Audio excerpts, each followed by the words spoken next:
Israel has suffered its worst attack in many decades. An estimated 900 Israelis have so far died since the conflict began. And the Israeli Prime Minister Netanyahu has vowed to crush the enemy. And this is what is happening at this moment as we speak. The Israeli fighter jets are hovering over the Palestinian skies, and Israel continues its relentless pounding of the Gazan population. According to estimates, at least about 700 Palestinians have been killed so far. Now, the Israeli military claims that it has put in place a complete siege of the Gaza Strip. Remember, 2.2 million Gazan civilians, in fact, live there. An estimated 300,000 Israeli soldiers have now been called up and are beginning to surround the Gaza Strip. Now, this is being done in preparation for a full-blown ground invasion of Gaza, which means that the fatalities in the Gaza Strip will rise pretty dramatically in the coming hours. In the latest reports, it is being hinted that Israel is getting a potential green signal from the United States of America, which seems to be backing Israel to the hilt to go in for a ground invasion into Gaza. The United States has already begun shipments of weapons and other ammunition to the Israelis. The United States has also moved in one of its warships closer to the borders there.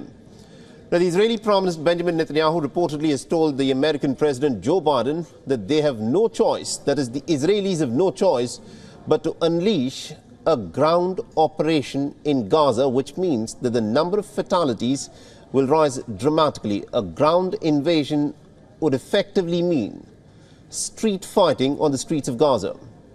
Now, according to sources, it's being said that the Israeli Prime Minister has told Biden, and we quote him here, "We have to go in, we cannot negotiate now." Netanyahu has added that Israel has no other choice, because the country can't show weakness in the Middle East and that Israel needs to restore deterrence. This is what the Israeli Prime Minister is talking after he was caught completely off guard by the Hamas offensive. The reports say that Biden, for his part, has not tried to press Netanyahu or convince him not to go with the ground operation. The telephonic conversation reportedly took place on Sunday, a day after Hamas carried out a multi-pronged assault on the state of Israel that has taken the Israeli intelligence agencies by complete surprise. Although there are reports that the Egyptian intelligence agencies had tipped the Netanyahu administration about the impending assault by Hamas, but apparently the Israeli leadership chose to look the other way, which is what resulted in this dramatic assault by Hamas on Israel. Now, Netanyahu has warned of a long and a difficult war in response to the attack. During his call with Netanyahu, Biden reportedly raised the issue of hostages. The reports say that Biden has also asked Netanyahu about a scenario in which a second front is opened along the Israel-Lebanese border.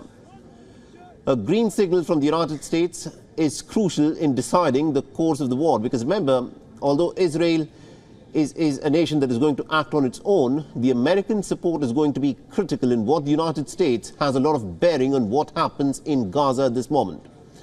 Washington is already announced that it is sending its carrier strike corps near Israel. The military aircraft is also headed to Israel with a lot of ammunition, which the Israelis will now unleash on the Gaza Strip.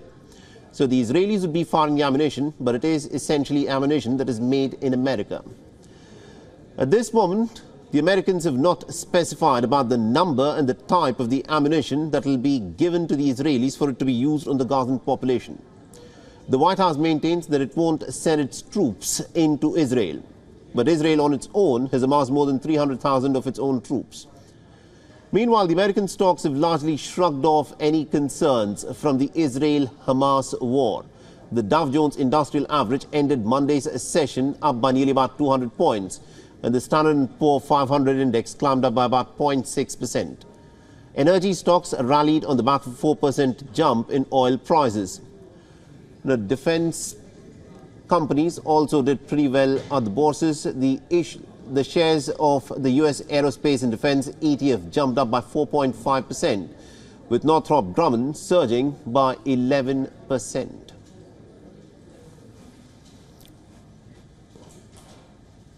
WION is now available in your country. Download the app now and get all the news on the move.